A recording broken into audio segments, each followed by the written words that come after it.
Hola a todos y a todas. Vamos a retomar nuestro trabajo en la unidad número 4, que está específicamente orientada a analizar, discutir las principales políticas públicas en educación en el marco de lo que llamamos el capitalismo contemporáneo. En un primer término, como cuestión inicial de esta unidad, bueno, pudimos pensar, analizar el capitalismo más allá de un simple sistema económico, y con el texto de Nancy Fraser pudimos ver que además de ser un sistema económico es un orden social institucionalizado, esto es un modo de producción y reproducción de la vida de la sociedad moderna, un sistema económico basado, decíamos, en ciertas condiciones de posibilidad, condiciones sociales, condiciones políticas, condiciones ambientales, que tienen un carácter paradojal o que tienen contradicciones inherentes. Esto es, como es un orden social y económico urgido por la necesidad de la acumulación constante, permanente, la valorización del valor, ¿sí? Termina socavando sus propias condiciones de posibilidad. Por eso es un capitalismo caníbal que permanentemente socava o devora sus propias bases de sustentación. En segundo término, y esto fue tema del encuentro anterior, vimos que el capitalismo, en tanto orden social institucionalizado, puede ser analizado de distintos ejes de análisis, y ahí trabajamos un poco el aporte de Geo Saura. Él señalaba, por un lado, el eje económico, por supuesto que es un eje central para analizar el capitalismo en el escenario actual, el eje político, el eje antropológico, y esto nos lleva a problematizar y preguntarnos cuáles son las nuevas formas de construcción de subjetividad en el marco de este capitalismo actual, contemporáneo. ¿Qué relación tiene eso con las nuevas tecnologías de la información, la comunicación o las tecnologías digitales? Y el eje ideológico, que es sustantivo también para pensar el capitalismo actual. Y estuvimos trabajando para describir y dar cuenta de qué se está haciendo en el plano de lo ideológico o cómo se opera en el plano de lo ideológico con la categoría de imaginario sociotécnico, ¿no? Y justamente con Geo pudimos ver que los imaginarios son precisamente esas ideas, imágenes o proyectos de mundo, de sociedad por venir, que está construida por determinados actores sociales, políticos, económicos, tecnológicos, en función de determinados intereses, en determinados propósitos, ¿sí?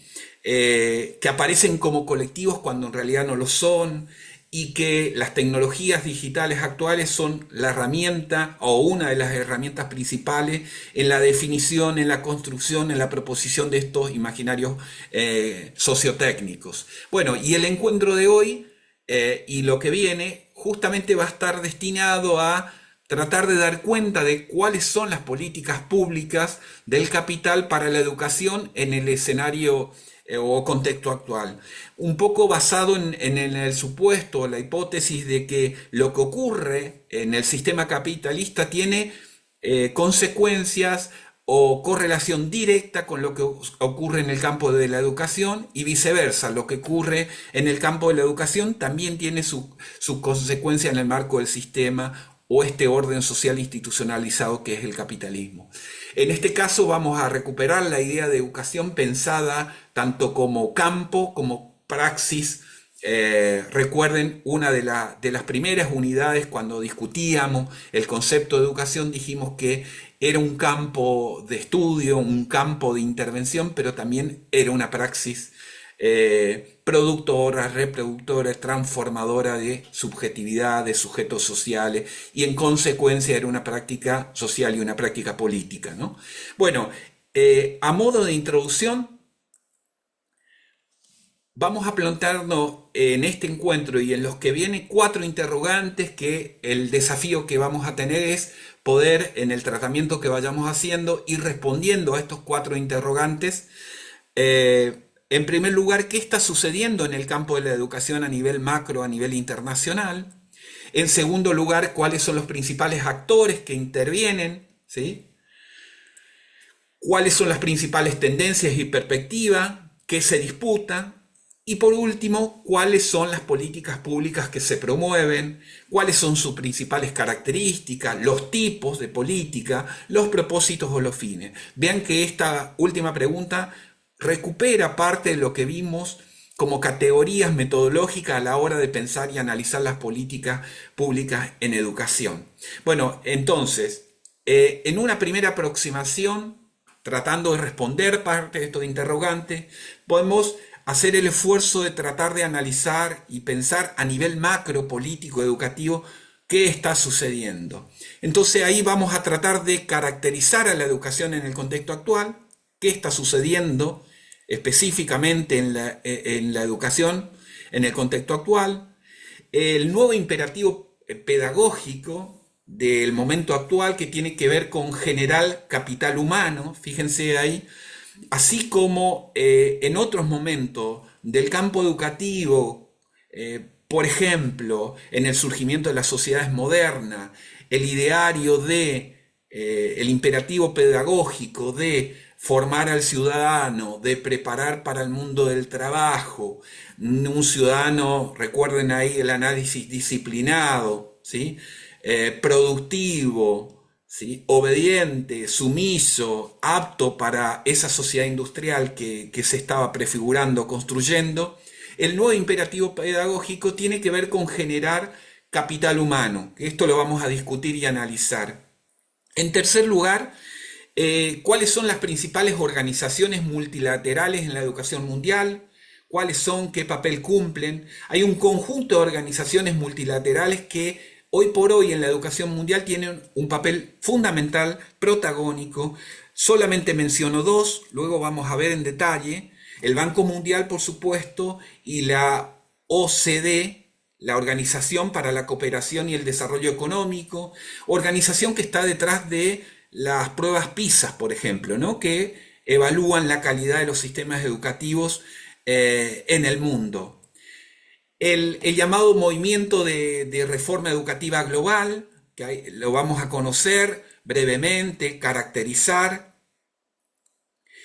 y ahí las llamadas alianzas públicos-privadas, las políticas de rendición de cuentas, que muchas veces vienen a regular, a indicar la política educativa que se desarrolla en buena parte de los países de América Latina, las tendencias a la privatización educativa. Ahí vamos con el texto que vamos a usar para este trabajo, vamos incluso a distinguir distintos tipos de privatizaciones que se están desarrollando en la mayoría de nuestros países, las privatizaciones llamadas endógenas, exógenas, la privatización a través de la política educativa, el lugar de las corporaciones privadas, las ONG, las fundaciones, en el marco de lo que ya vamos a denominar el movimiento de reforma educativa a escala global, y vamos a ver que más allá de las particularidades que se dan en cada uno de los países, es posible reconocer la acción de este movimiento a escala global. Y en quinto lugar, la denominada nueva derecha educativa, ¿sí? Ciertos sectores educativos caracterizados como nueva derecha o con ese ideario. ¿Cuál fue el proceso de constitución? ¿Cuáles son las principales características operativas que es posible reconocer en estos movimientos de nueva derecha? Para eso, en esta primera aproximación macropolítico educativa, yo les voy a dejar un texto de Mauro Harkin, que es un politólogo mexicano, ¿sí? Que acaba de publicar un texto novedoso, es una investigación que él desarrolla en México.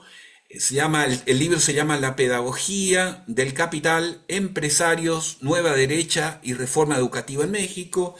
Y más allá de que su trabajo está específicamente orientado en México, el capítulo 1, que es el que nosotros vamos a trabajar para este intento de caracterizar macropolíticamente, si se quiere, las políticas públicas en educación, ese primer capítulo ¿sí? Es un marco general aplicable a cualquiera de los países de América Latina, ¿no? Es de un gran potencial analítico, descriptivo, el trabajo de Mauro, que además es un trabajo de tesis.